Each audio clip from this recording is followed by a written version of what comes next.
A professional kidnapper spends weeks running surveillance on a quiet suburban home. Is this truly a sophisticated extortion plot? Or is the ransom demand merely a carefully constructed smokescreen designed to hide a much darker motive? The officers immediately secured the perimeter and called for forensic teams. The entire neighborhood was locked down as crime scene tape was draped across the pristine lawn.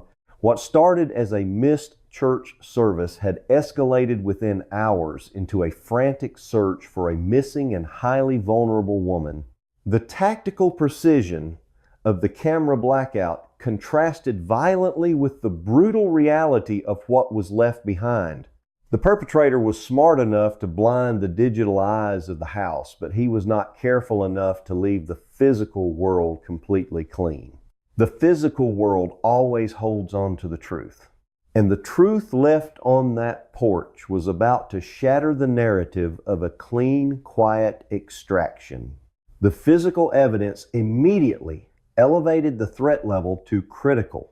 Streaked across the concrete of the front porch was a significant amount of human blood. The forensic teams quickly collected samples and rushed them to the laboratory for expedited processing. Welcome to Ronin Cold Cases, where we break down the facts of complex investigations using pure forensic evidence. The results confirmed the worst fears of the family. The DNA profile extracted from the bloodstains on the porch was a direct match to Nancy Guthrie. This was no longer just a missing persons case. It was a violent crime scene. The presence of her blood indicated a struggle. It indicated that the 84-year-old woman had been subjected to physical trauma before being taken into the night. But the blood was only the first piece of the terrifying puzzle. When investigators finally breached the interior of the home, they found a scene frozen in time that completely contradicted the logic of a traditional kidnapping. Her car was still parked securely in the garage. Her purse, containing her identification and credit cards, was sitting untouched inside the house. Her cellular phone, the only lifeline she had to the outside world, was resting on a counter. If you want the truth behind the headlines, hit that subscribe button as we unravel the chilling timeline of this exact contradiction. And most chilling, of all the prescription medications she desperately needed to survive, the medications she took religiously every single day were still sitting exactly where she left them. Even her walker, the device she absolutely relied upon to move around her own home, was left behind. The perpetrator had violently extracted an 84-year-old woman who could barely walk without assistance, and he had taken her into the winter night without the very things keeping her alive. Let us analyze this through a forensic lens. If your goal is to kidnap a high-value target for a massive financial payout, your primary objective is to keep that target alive. A dead hostage has absolutely zero leverage. A professional extortionist would ensure the victim has their life-sustaining medication. They would want to minimize physical trauma to avoid accidental death before the ransom is paid. Yet the evidence points to a chaotic and physically damaging abduction. We are looking at a case where the physical evidence at the crime scene tells a terrifying story. The perpetrator dragged a frail woman from her home, left her mobility aids behind, ignored her vital medication, and spilled her blood on the porch. Does this look like the work of a rational kidnapper intent on a clean financial transaction? Or does it look like someone whose primary goal was simply to remove her from the property by any violent means necessary, regardless of whether she survived the journey? The stark contradiction between the clinical precision of the camera blackout and the brutal reality of the blood-stained porch is jarring. We have a suspect smart enough to bypass complex security, but reckless enough to leave the victim bleeding on the doorstep without her life support. These facts simply do not align with a standard ransom operation. If you are starting to see the massive logical holes in this crime scene, hit that like button to let us know you are tracking the forensic evidence with us. The pieces of this puzzle belong to two completely different pictures of violence, while the digital footprint tries to sell a narrative of a simple hostage situation. One picture shows a tactical genius executing a flawless digital evasion. The other picture shows a violent, chaotic struggle, leaving a trail of biological evidence. How do these two extremes exist in the exact same timeline? The answer to that question requires looking past the blood on the porch and analyzing the single piece of physical evidence the perpetrator accidentally left behind in the dark. A piece of evidence that would finally give the invisible phantom a physical profile. The federal agents knew that the bloody scene was just the aftermath. To find the architect of this chaos, they had to scour the perimeter for the microscopic mistakes made during those 41 minutes of darkness. The attacker thought he was untraceable because he killed the cameras. But physical contact always results in a transfer of material. The pieces do not fit. When you look closely at the facts confirmed by the Federal Bureau, the principle of exchange dictates that every contact leaves a trace. And the forensic teams meticulously combing the frozen grass near the blood-stained porch were about to find a trace that would blow the investigation wide open. The turning point in the physical investigation did not come from digital forensics or neighborhood canvassing. It came from a simple, careless drop in the dark. While gridding the area surrounding the bloodied front porch, crime scene technicians discovered an item that clearly did not belong to the 84-year-old victim. It was a single glove. It was discarded near the point of the violent struggle. Investigators immediately recognized the significance of this item. They cross-referenced the physical description of the recovered glove with the security footage captured during the alleged trial run on January 11th. The visual match was undeniable. The glove found in the dirt was identical to the type worn by the masked prowler who had scouted the property weeks earlier.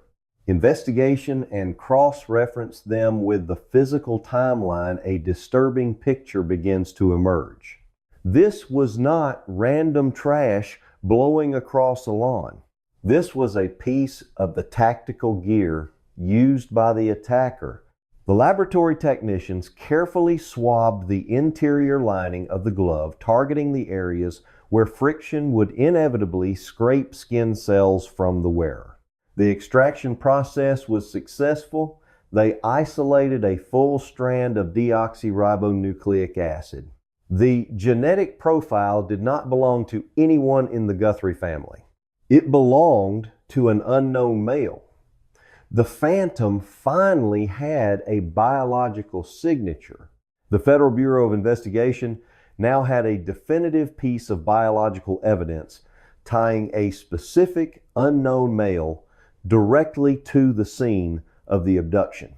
Armed with the genetic profile and the compiled security footage from the surrounding areas, federal agents began to build a highly specific profile of the suspected kidnapper. They were no longer hunting a ghost. They were hunting a man with distinct physical characteristics and specific equipment choices. The official profile released to the public described a male standing approximately 5 feet 9 inches to 5 feet 10 inches tall. A picture of a crime that was not just planned but practically rehearsed. He moved with purpose and agility, suggesting a level of physical fitness consistent with tactical training. He was heavily concealed, wearing a mask and tactical gloves to minimize his footprint. But his most distinguishing accessory was the bag he carried. The footage clearly showed the suspect wearing a specific brand of backpack. It was identified as an Ozark Trail hiker pack, a common item sold at Walmart stores. Furthermore, the visual analysis of his posture and the way he interacted with his gear strongly suggested he was armed during the operation. The federal agents now had a DNA profile, a height range, a specific backpack brand, and confirmation of a weapon. They fed the unknown male genetic sequence into the national database, hoping for a quick match. They monitored retail data for recent purchases of that specific Ozark Trail backpack in the surrounding counties. The dragnet was cast wide, and the net was tightening. And the victim at the center of this elaborate tactical operation makes the entire scenario even more incomprehensible. The combination of the genetic material from the glove and the detailed visual profile should have led to an immediate identification. In modern forensic investigations, leaving behind a glove full of DNA is the equivalent of leaving behind a signed confession. The authorities had all the pieces necessary to track this man down. The public was on high alert, watching for a man matching the description, carrying the distinct backpack. The sheer volume of evidence collected within the first few days pointed toward a rapid resolution. The federal agents had the biological blueprint of their target. They had his physical dimensions. They had a catalog of his tactical gear.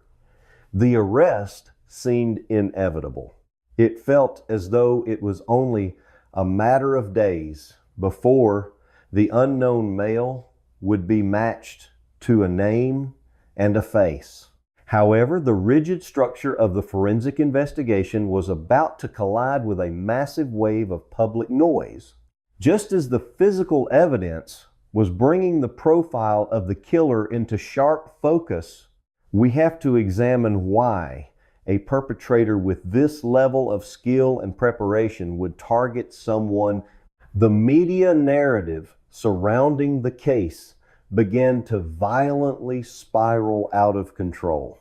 The clear forensic path was about to be buried under an avalanche of wild accusations and alarming arrests that seemed completely disconnected from the blood on the front porch. The focus was about to shift from the silent DNA in the laboratory to a chaotic storm of public paranoia. The true complication of this case was not a lack of evidence. The true complication was the overwhelming amount of distraction that was about to hit the airwaves. The carefully constructed timeline was about to be hijacked. While the technicians worked quietly in their sterile laboratories analyzing the microscopic clues, the outside world was erupting into a frenzy of speculation. The clear lines of the investigation were blurring. The authorities knew who they were looking for physically, but they were entirely unprepared. He memorizes the blind spots. He understands the layout, who seemingly poses no threat and offers no strategic advantage for a complex ransom operation. For the sheer volume of misinformation that was about to flood the public consciousness, the void left by an unsolved disappearance is inevitably filled by aggressive public speculation and relentless rumor. When a perpetrator operates with such terrifying efficiency, the resulting silence creates a vacuum that the internet rushes to fill with terrifying theories. The immediate inner circle always faces the harshest initial scrutiny, and this case was no exception.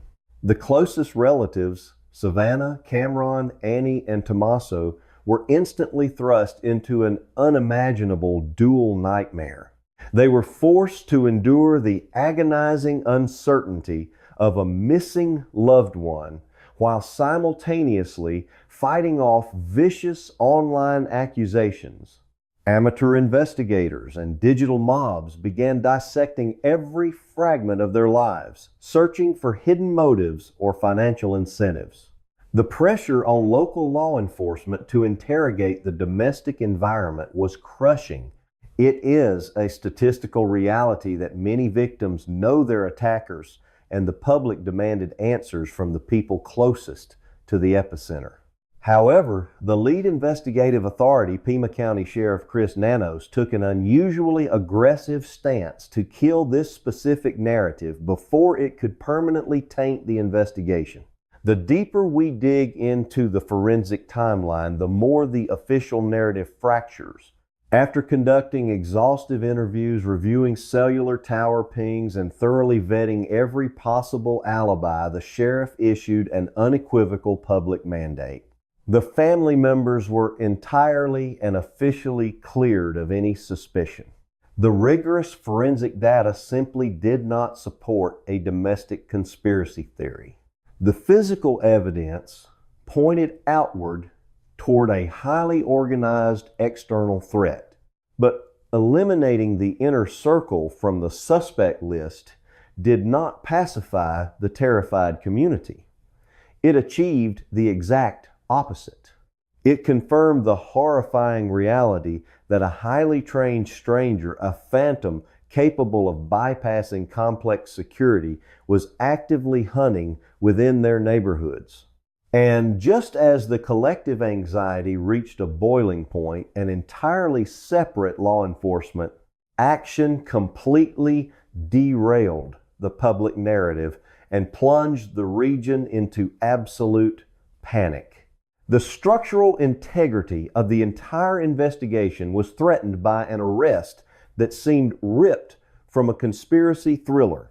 Authorities apprehended a man named Travis Reynolds on severe felony charges specifically related to another abduction. What looks like a kidnapping might be something entirely different, and the truth is hidden in the forensic details left behind on a quiet front porch. The reason this completely isolated event triggered mass hysteria was the deeply problematic professional history of the suspect. Travis Reynolds was not an ordinary citizen. He was a former deputy who had previously worn the uniform of the very same Pima County law enforcement agency that was currently spearheading the search for the missing civilian. The chronological alignment of these two events was an absolute nightmare for public relations and community trust. A tactical extraction occurs utilizing professional surveillance techniques, and within the same window of time, a former tactical officer from the same region is arrested for kidnapping. The public correlation was instantaneous and explosive. Forums and news networks were immediately flooded with allegations of rogue operators, institutional cover-ups, and a deeply compromised police force.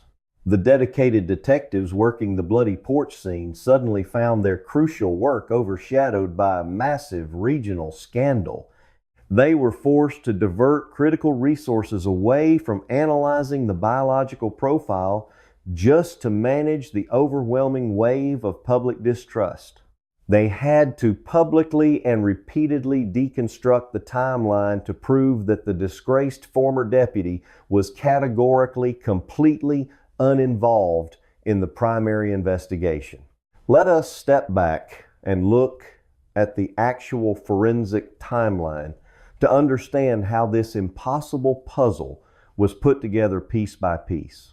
It was a statistical anomaly, a horrific coincidence that inadvertently provided the perfect cover for the actual perpetrator.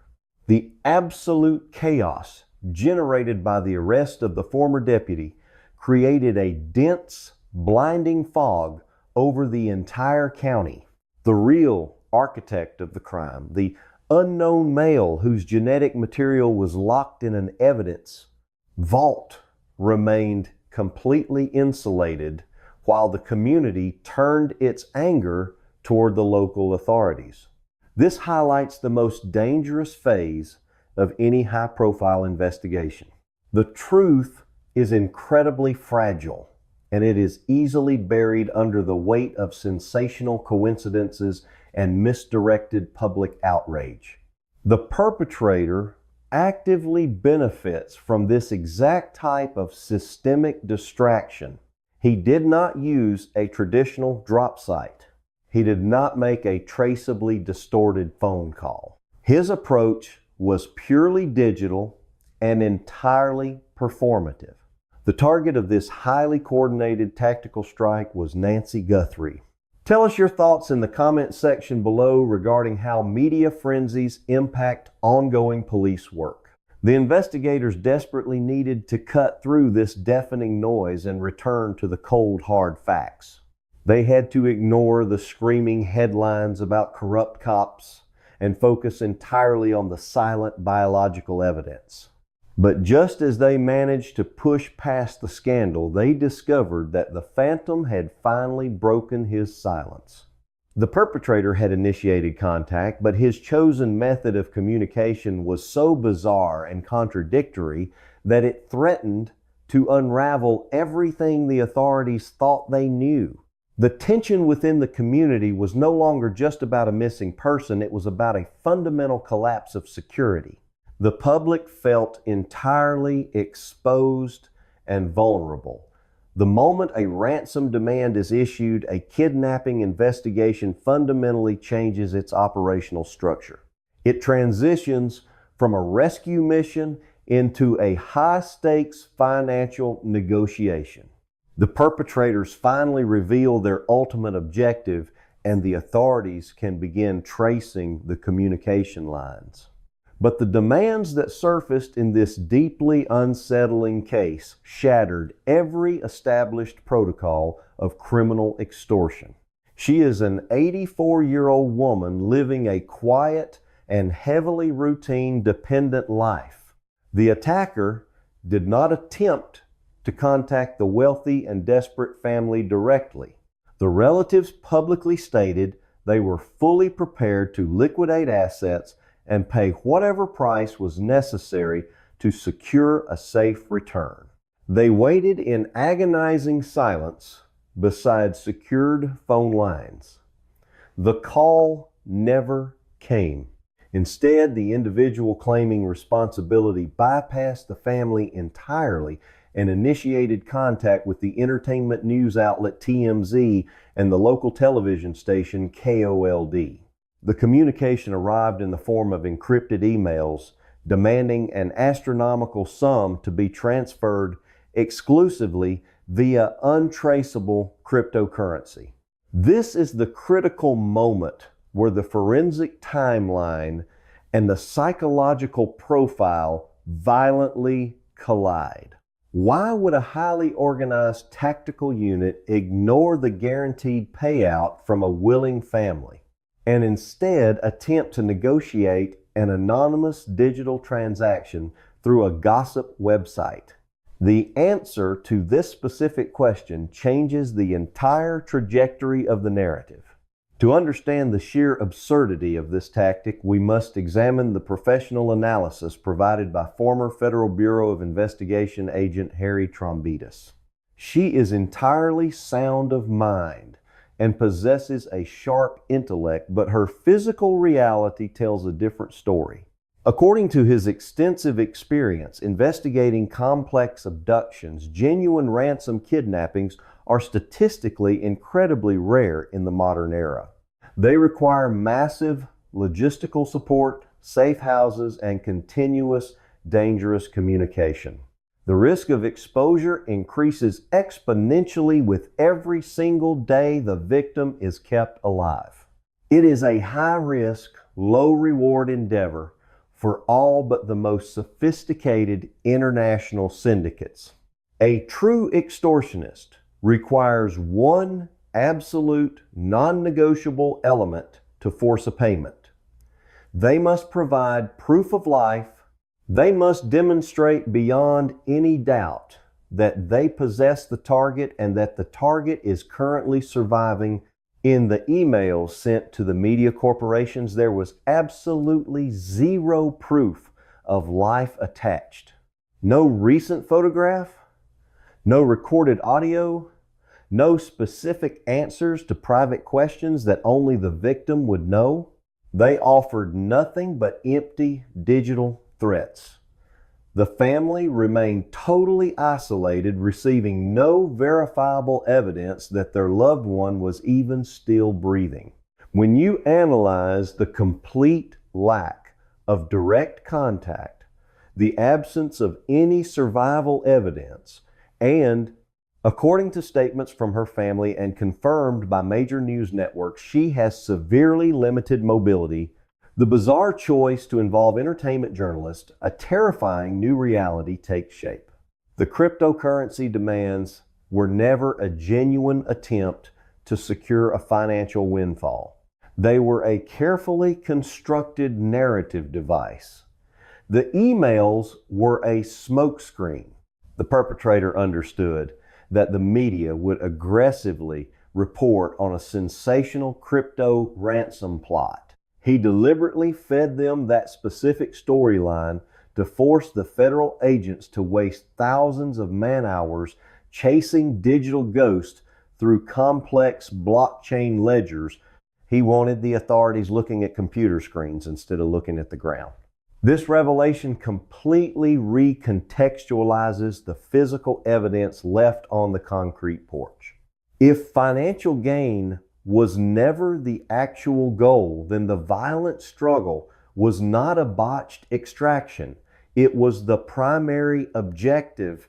The blood, the abandoned medical supplies, and the sheer force used against an extremely vulnerable, unarmed civilian target suddenly make horrifying sense.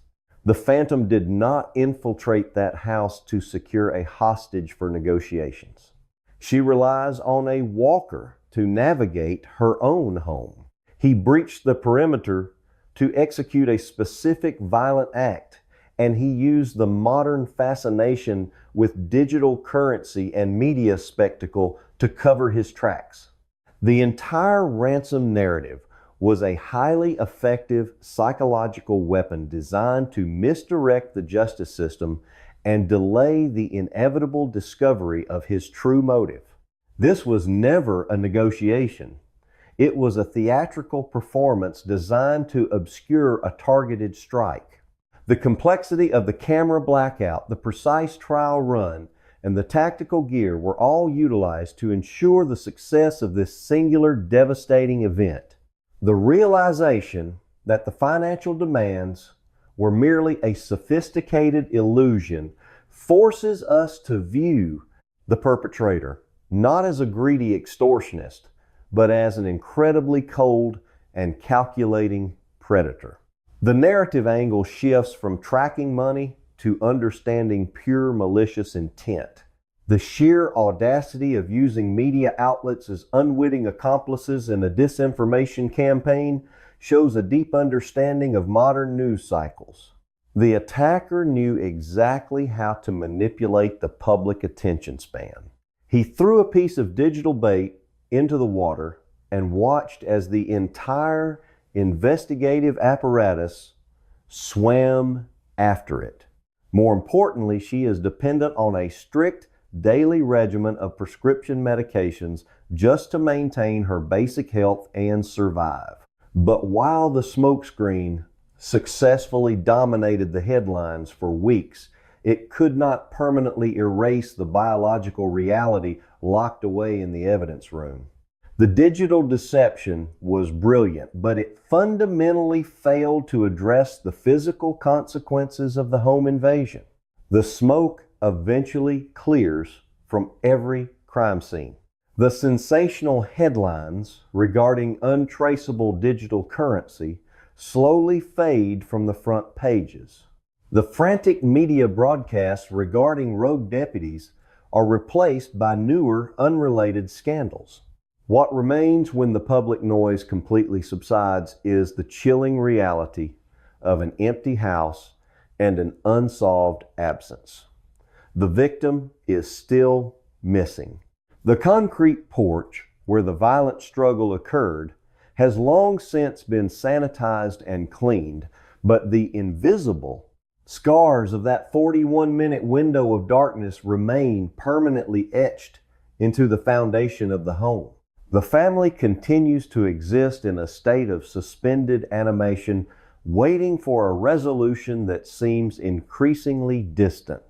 The intense daily briefings have stopped and the massive federal command center has been disassembled. He even manually disconnects a sophisticated security system in the dead of night to ensure zero digital footprint. Her days are structured around predictable, quiet events.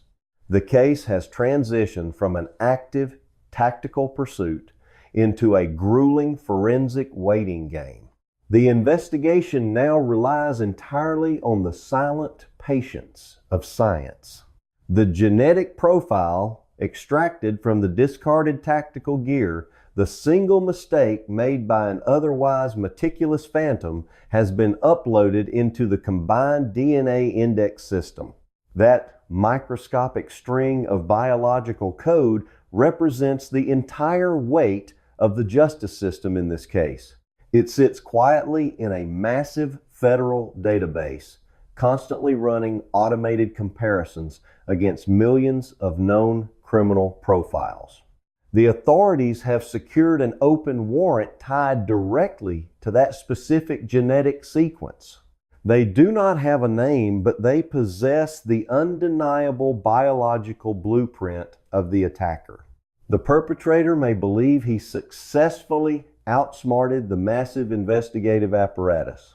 He may feel secure knowing his digital smokescreen temporarily derailed the media and confused the public. He successfully manipulated the narrative using encrypted servers and anonymous emails. She attends online church services religiously every single Sunday morning, but digital trickery has an expiration date. Biological evidence does not forget, and it does not lie. Every time this unknown male gets pulled over for a minor traffic violation, every time he crosses a border, every time he is fingerprinted for a background check, he risks triggering the trap that was set the moment he dropped his equipment on the frozen grass. He is currently living on borrowed time, existing entirely at the mercy of a random database hit. The contrast between his highly sophisticated planning and his ultimate vulnerability is striking. He orchestrated a masterclass in modern misdirection, yet his freedom now depends entirely on avoiding the most basic law enforcement interactions for the rest of his natural life. The authorities are no longer chasing him through the streets or analyzing blockchain data.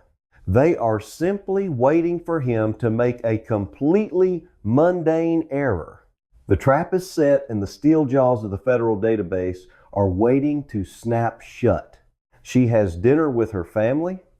She rarely leaves her home without assistance. The case remains open and the timeline is frozen, but the biological reality is undeniable. The phantom left a piece of himself behind in the dark, and that single microscopic error will eventually drag him out of the shadows and into the harsh light of a courtroom. It is a cold and clinical resolution, but in the realm of true crime, patience is often the most powerful weapon law enforcement possesses. The physical world always demands a reckoning. We must acknowledge the devastating toll this waiting period takes on the surviving relatives. They are forced to live with the agonizing knowledge that the architect of their nightmare is still walking free. They cannot mourn properly because there is no finality. They cannot seek closure because the narrative remains violently interrupted. The justice system is built on the promise of resolution, but for now that promise is entirely dependent on a computer algorithm matching a sequence of proteins. The stark reality is that some investigations do not end with a dramatic standoff or a brilliant deduction. This is the established world of Nancy Guthrie. They end years later with a quiet notification from a laboratory technician. The evidence is secure, the profile is locked, and the authorities are resolute. The digital illusions have been stripped away, leaving only the undeniable truth of the physical transfer. The attacker may have controlled the narrative in the immediate aftermath, but the forensic evidence will dictate the final outcome. What this case teaches us about the evolution of modern crime is deeply disturbing. We are witnessing a terrifying shift in how perpetrators manipulate the investigative environment. Historically, criminals focused entirely on physical evasion. Today, they actively weaponize the media and exploit emerging technologies to control the narrative. This investigation serves as a critical masterclass in identifying a forensic smokescreen. A genuine extortion attempt requires direct leverage and verifiable proof of life. It is an active, terrifying negotiation when a perpetrator completely bypasses the family of the victim to send untraceable cryptocurrency demands to entertainment journalists. It is no longer a negotiation. A world of quiet predictability and physical vulnerability. It is a highly calculated psychological diversion. The criminal is intentionally feeding a sensational story to the press, knowing the resulting public frenzy will severely disrupt law enforcement efforts. They are using our societal obsession with digital currency and instant news against the very systems designed to protect us.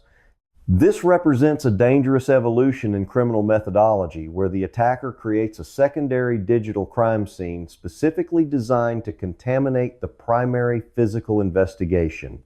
It highlights a critical vulnerability in how we process high-profile incidents. We must learn to separate the physical evidence from the digital noise.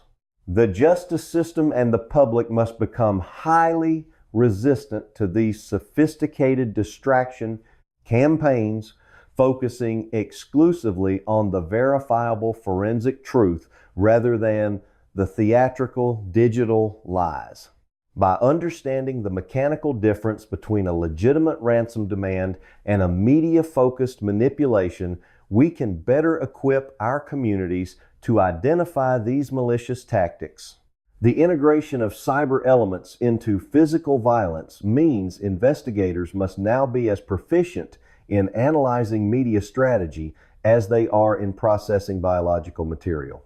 Why do we need to know the intimate details of her physical limitations and daily schedule? The modern predator does not just hide in the shadows, they hide behind a wall of manufactured data. The biological evidence guarantees that the perpetrator will eventually face justice, but one terrifying question remains completely unanswered. If the cryptocurrency demands were truly just a smokescreen, and the primary motive was never financial gain, then why did a highly trained tactical operator specifically target a frail, elderly individual living quietly in the sprawling residential suburbs? The sheer amount of planning, the surveillance, and the violent execution point toward a deeply personal or highly specific motive that remains entirely concealed from the public view. The true reason for her extraction is locked away with the missing files and the unknown suspect. The answers may be darker than anyone anticipates. We will be monitoring the federal database, and the moment that genetic profile triggers a match, we will break down the entire arrest file. At Ronan Cold Cases, we rely on the undeniable truth of forensic science to cut through the digital noise and media manipulation, because understanding her vulnerability is the key to recognizing the absolute absurdity of the crime committed against her. Ensure you subscribe to the channel and enable all notifications so you do not miss our comprehensive breakdown when the authorities finally capture the phantom of the porch. Stay vigilant, and we will see you in the next case file. You do not need a tactical infiltration plan to overpower an 84-year-old woman who requires a walker. You do not need to conduct weeks of advanced surveillance to understand the movements of someone who barely leaves her living room. The level of force and planning utilized in this operation is wildly disproportionate to the target. This level of tactical precision suggests a highly organized extraction. It is like using a military strike team to rob a lemonade stand. This massive discrepancy between the threat level of the victim and the sophistication of the attacker is the first major red flag in the forensic profile. Her peaceful existence was not shattered on the night she actually vanished. The violation of her sanctuary began much earlier, while she was completely unaware sitting inside her home. According to security footage reviewed by former federal agents, the true beginning of this nightmare was January 11th. On that night, nearly 3 weeks before the actual abduction, a camera captured the chilling silhouette of a masked man prowling the perimeter of her property. He was not there to steal. He was not there to attack. He was there to watch. He studied the sight lines. He mapped out the camera placements. He conducted a full tactical trial run of the property while an 84-year-old woman slept inside. The unease settles in when you realize she lived in that house for weeks while a predator meticulously. Yet, when it comes time to demand a ransom, the very purpose of a financially motivated kidnapping, this meticulous phantom makes a decision that baffles federal investigators. Planned her extraction from the shadows. The invisible countdown had already started ticking. Every time she looked out her window during those 3 weeks, she was looking at a stage that had already been set for her disappearance. The phantom had mapped her entire world. He knew exactly when she was most vulnerable. He knew the layout of the physical security.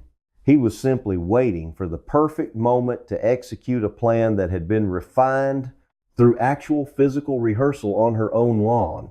The contrast is terrifying.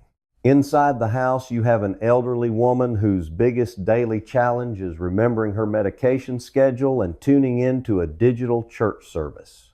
Outside the house, you have a focused predator running surveillance drills and testing the perimeter defenses. The predator was not deterred by the security systems. He was studying them. The trial run on January 11th proves that this was not a crime of opportunity. He does not contact the wealthy family directly. He does not provide proof of life. It was a targeted mission. And the timeline of that actual mission reveals a frightening level of control. The evening of January 31st seemed completely unremarkable. It was a Saturday. Nancy had enjoyed dinner with her family earlier in the evening. At approximately 9:50 post-meridian, she was transported back to her home. Her family saw her safely inside. The house was quiet. The doors were locked. The digital security net surrounding the property was fully active and recording. For the next few hours, the timeline remains perfectly still. Nancy was exactly where she was supposed to be, preparing for her usual Sunday morning routine. But the predator, who had spent weeks studying the property, knew exactly how to shatter that stillness. At 1:47 in the morning on February 1st, the digital shield fell. Instead, he sends anonymous emails demanding untraceable cryptocurrency to entertainment news outlets and local television stations. The security systems did not simply glitch or lose power. According to the federal investigators, the property network was intentionally and manually disconnected. The perpetrator bypassed the external defenses and neutralized the cameras. For exactly 41 minutes, between 1:47 and 2:28 in the morning, the house existed in a digital blind spot. The cameras were blind. The alarms were silenced. During this precise 41-minute window of manufactured darkness, the meticulously planned operation was executed. Movement was detected around the perimeter, but the high-definition lenses that should have captured the intrusion were dead. The perpetrator moved through the property with the confidence of someone who had practiced the route. He breached the home. He reached the 84-year-old target, and he removed her from the premises. By the time the sun came up, the timeline was already irreparably broken. Sunday morning arrived.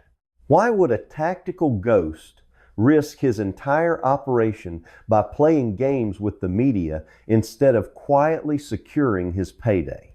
The family expected Nancy to log onto her computer for her scheduled online church service. It was a fixed point in her weekly routine, a routine she never deviated from. When her icon failed to appear on the screen, the initial reaction was likely mild concern. Perhaps she was having technical difficulties. Perhaps she had overslept.